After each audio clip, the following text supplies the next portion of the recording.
두 번째 주제로 넘어가면요.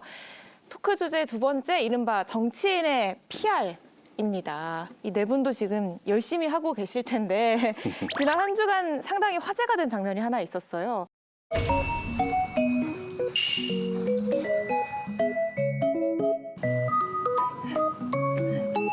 안녕하세요. 윤석열입니다. 후보 시절에 이제 용인의 그 안내견 학교 갔다가 내가 당선이 돼서 마당에 있는 관저를 가게 되면 꼭 그 은퇴 안내견을 좀 키우고 싶다 얘기를 했는데 작년 크리스마스 날 우리 이제 가족으로 입양을 했죠.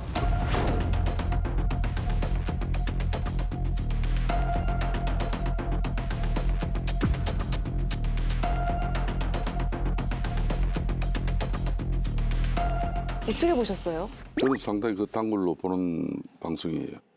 저도 개인적으로 개를 키우는 걸 좋아해요. 이 정치하는 사람들을 보면은 대체로 뭐 대중들에게도 많이 시달리고 기자들에게도 때로는 많이 시달리고 예. 또 사실상 뭐 여야 관계에서도 시달리고 하지만은 참 더 중요한 거는 동료들 간의 갈등도 더 큰 스트레스예요. 그러다 보면 밤늦게 뭐 이렇게 새벽에 집에 들어가면은 아내는 잠들어 있고 뭐 딸 아들 다 지방에서 꼼짝도 안 하지만은 그래도 문 앞에서 꼬리 흔들고 반기는 것은 우리 집 토리밖에 없어요. 그래서 토리요? 저도 걔 이름이 토리예요. 오. 걔 안고 때로는 신세 한탄하고 걔좀 뭐 이렇게 뭐 쓰다듬으면서 좀 마음의 위안도 얻으면서 그렇게 하고 들어가서 자는 게 보통 정치인의 일상이에요. 제가 볼 때는 그런 측면에서 이제 윤석열 대통령께서도 많은 여러 가지 뭐 참 어젓하고 또 뭐 배심 있게 이렇게 국정 운영해 나가지만은 내심은 상당히 힘듭니다. 그걸 위안받을 수 있는 여러 가지 좀 사항은 많지 않아요. 저는 이 동물 가족들이에요. 저는 뭐 김성태 의원님의 지금 자기 고백에는 공감하는 바가 있어요. 예. 저도 키우십니까? 반려동물로 고양이를 키웠는데 이제 무지개 다리를 건넜어요. 근데 밤에 들어가면은 저희 반려 고양이밖에 안 나옵니다. 저한테 안기고. 요즘엔 아무도 안 나온다는 얘기죠. 그런 고충은 저도 공감을 하는데 이 동물농장이라는 프로그램이 주말 오전 시간에 네. 가족들이 아무런 편견 없이 누구나 다 편안하게 보는 프로그램인데 많은 국민들의 심기를 대통령 부부께서 거기 나오시면서 어지럽힌 게 아닌가. 그래서 댓글들이 막 프로그램 폐지하라는 댓글부터 시작해서 험악한 댓글들이 달렸는데 어떻게 보면 성공한 PR은 아닌 거죠. 그러니까 저는 PR의 본질에 대해서 과연 우리 대통령실에 국정홍보를 담당하는 분들이 제대로 알고 있는지 그분들이 정말 유능한 홍보 기획자들인지 잘 모르겠습니다. 무슨 목적으로 출연했다고 보세요? 본령이 없고 이미지죠. 감성 마케팅만 있는 겁니다. 그렇다 보니까는 그게 성공하지 못하는 거예요. 저는 이제 그 부분에 있어서 대통령이 국민들에게 궁금한 거, 또 소명해야 될 거, 또 야당에 호소하고 싶은 거 이런 걸 기회 있을 때마다 하는 게 필요하다고 봅니다. 그런 게 부족하다는 것도 저도 이제 아쉬운 면이 있는데 그 부족함은 차치하더라도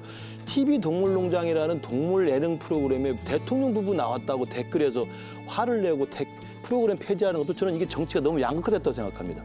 물론 30% 정도가 우리 대통령이 무슨 일을 해도 싫어하는 분들이 계세요. 예. 그런 분들이 있습니다. 그러면 TV 동물농장을 보던 분들이 이른 아침에 대통령이 나왔다고 그냥 있는 그대로 보시면 되지.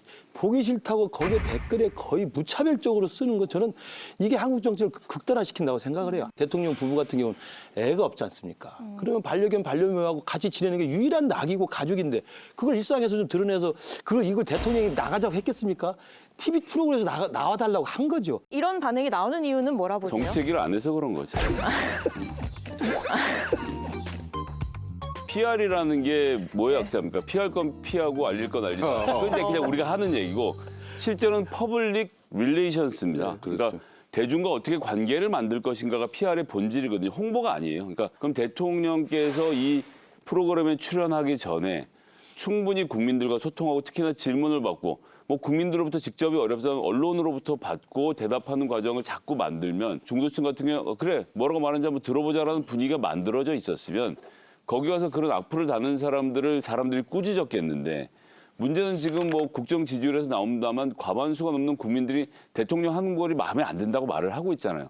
근데 거기에 대해서는 한마디도 하고 있지 않다가 여기에 나와서 본인의 반려묘와 반려견을 보여주는 것으로 퍼블릭과, 그러니까 대중과 릴레이션, 관계를 맺으려고 하니까 사람들이 그걸 거부하는 거거든요. 이걸 제가 좀 내용을 좀 파악을 해보니까 이런 거예요. 이제 작년 이제 2022년 작년 12월 달에 예. 그 시각장애인 안내견 쉐롬이 네. 있잖아요. 이걸 작년 12월 달에 이제 입양을 시켰어요. 사실 그날 그 SBS 동물농장의 방영은 뭐 정치적인 수사라든지 내용은 단 하나도 없습니다. 이 장애인 시각장애인 안내견 이 쉐롬이에 대해서 이 쉐롬이 이야기를 한 내용이에요. 이걸 이제 가지고 뭐 그냥 3일 동안 댓글을 갖다 한 600개, 700개를 달아가지고 아주 난도질을 해버렸어요, 그냥.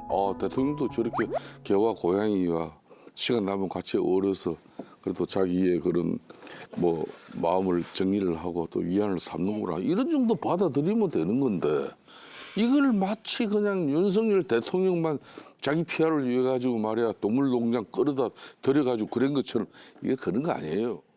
의원님 말씀이 사실이라면은 저 그 참모들 다 교체해야 된다고 생각해요. 그러니까 그분들은 PR의 본령에 대해서 잘못 생각을 하고 있는 거고 윤 대통령이 지금 비판받는 건 작년 취임 100일 기자회견 이후로 단 한 번도 기자간담회나 기자회견을 갖지 않았고 이 정부 소통의 상징이었던 도어 스태핑 중단했어요. 그 뒤로 대통령의 메시지는 국무회의 석상의 모두 발언, 국정과제 점검회의의 모두 발언. 그야말로 답은 정해져 있고 넌 듣기만 해. 이런 식으로 전달이 된 거란 말입니다. 거기에 대해서 국민들이 많은 의문을 가지고 있고 비판을 하고 있는데 그런 어떤 소통의 본질은 외면하고 이른바 감성 마케팅에 치중한 거잖아요. 그래요. 그러니까 제가 PR을 전혀 말씀드렸잖아요. 잘못하고 있어요, 지금. 그러니까 이제 국민들과 소통할 수 있는 기회를 더 가져야 된다. 그리고 그럴 기회가 있을 거라고 좀 믿고 그거 차치했잖아요. 이제 차치해놓고 이 TV 동물농장에 출연한 것만 가지고 그러면 있는 그대로 봐주면 결과가 안 될수 있는 좋잖아요, 거예요. 그러니까. 그 결과가 안 좋은 것도 너무 과도하다는 거예요.